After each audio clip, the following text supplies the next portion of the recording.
declare a state of emergency on security.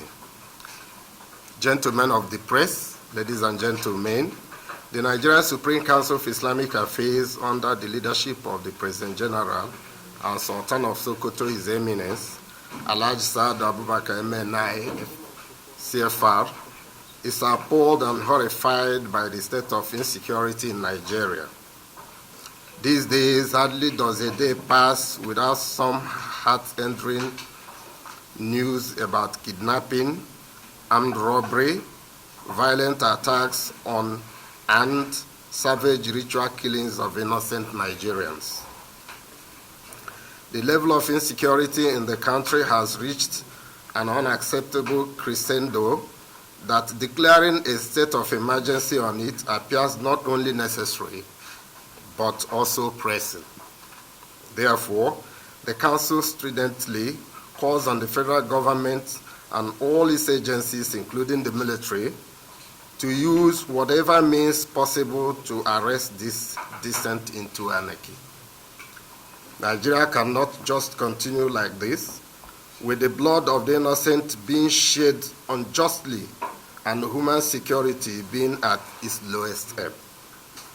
The situation of Nigeria today is desperate, and desperate situations require desperate measures and the collective interest of all well-meaning Nigerians. Let the monster of security be tackled actively and proactively with the full weight of Nigeria's security and defense capacity.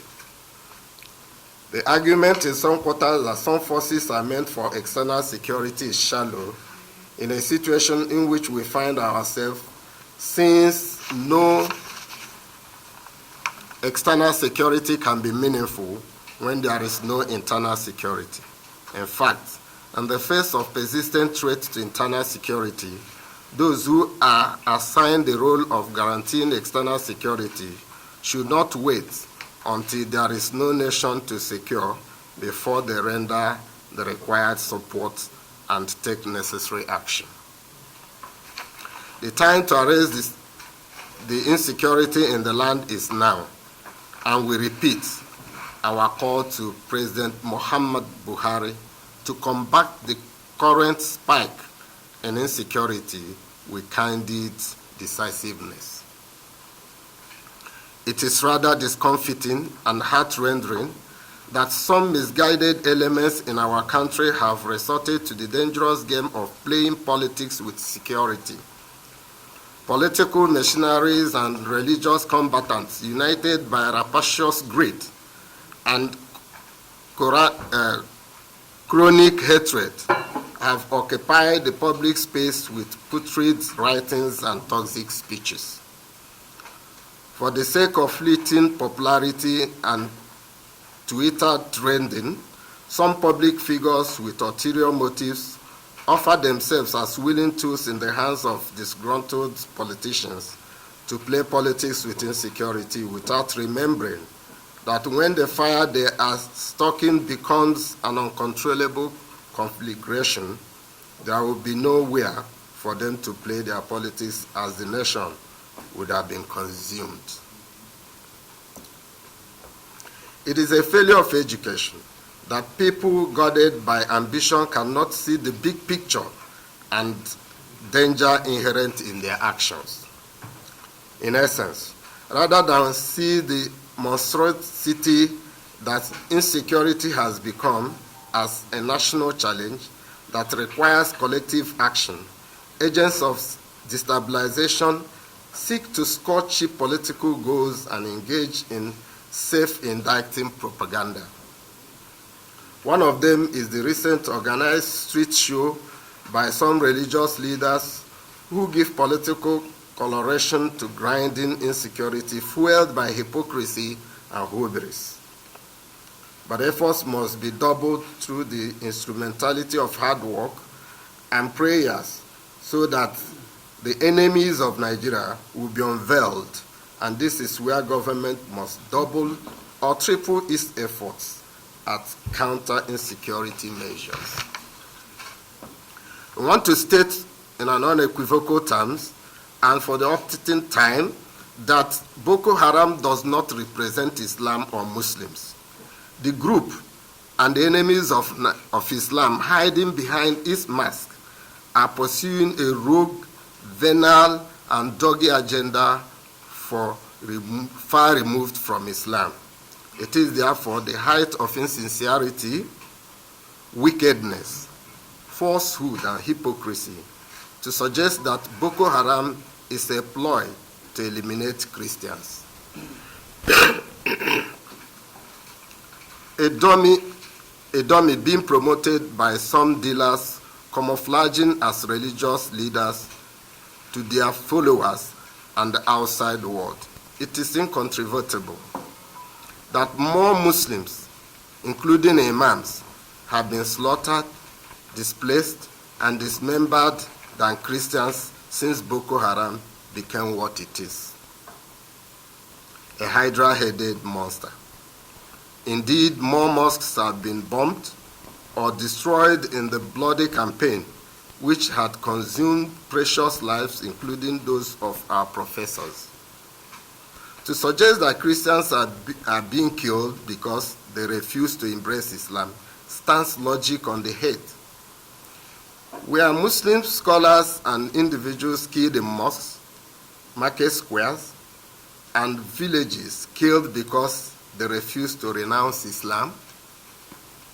In September 2018, a prominent Muslim general was murdered in cold blood, and his body was dragged to an abandoned mining pit filled with water in Darudu, district of Jos South local government area of Plateau State. The vicious Christian community that perpetrated the deadly act then mobilized its shameless and barely clad women who protested unsuccessfully against emptying the pond in which the general's remains and his car were found. We never generalized by accusing Christians in Nigeria of murdering Muslims or turned the unsavory development to a Muslim-Christian brouhaha. We rather called for the arrest and prosecution of the irresponsible women and those who committed the murder. Nothing concrete has been done against the community till date, a reflection of the selective justice usually at play against Muslims. A false flag takes the issue of poverty seriously and tackle it. We know definitely insecurity, security will improve, and the issue of terrorism will go down. The question on the 90% of Muslims being killed. We all human beings. We are human beings in this country. Irrespective of what is in public domain, the truth is that where most of the theater of war or the insecurity, the Boko Haram, is in the northeast. And this northeast is predominantly Muslims. And each time there is an attack, you find that a lot of Muslims are killed. And this is a fact. There is nothing like trying to beg the issue. Every one of us knows that this is the truth. That Muslims have been killed in this country more than Christians. It's not a controvertible, position. It's a fact.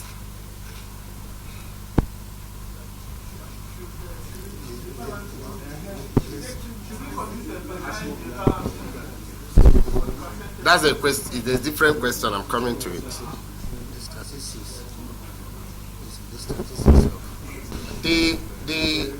I want you to go again with that question. Please, the gentleman there in this country is that Christians are being killed and dismayed by Muslims. Is it not? That is the perception. And they insist that more Christians are being killed every day in this country. And the truth is that it is not so. So nobody is making a comparison. We are setting this record straight. Simple.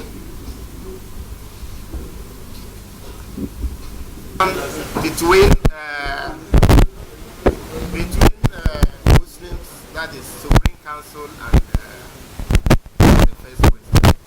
I think I love that question because during Oneiko and the Sultan, you saw the synergy that existed between them.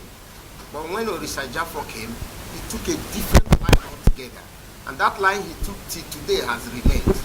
Until we get to people of like minds again in the Nigeria, this will continue. We want a situation where Muslims and Christians will always come together to forge ahead to make sure that this country stands. Thank you, gentlemen. I am coming from the electoral constituency, just retired and then got into this place 2 months ago. It's unfortunate that we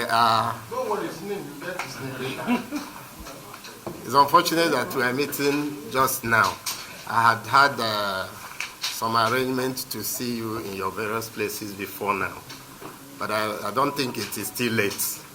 After this, I still have time to come and familiarize myself with you in your various establishments so that we can work together as people moving the nation forward. This is a press conference by the Nigerian Supreme Council of Islamic Affairs on the state of the Nigerian nation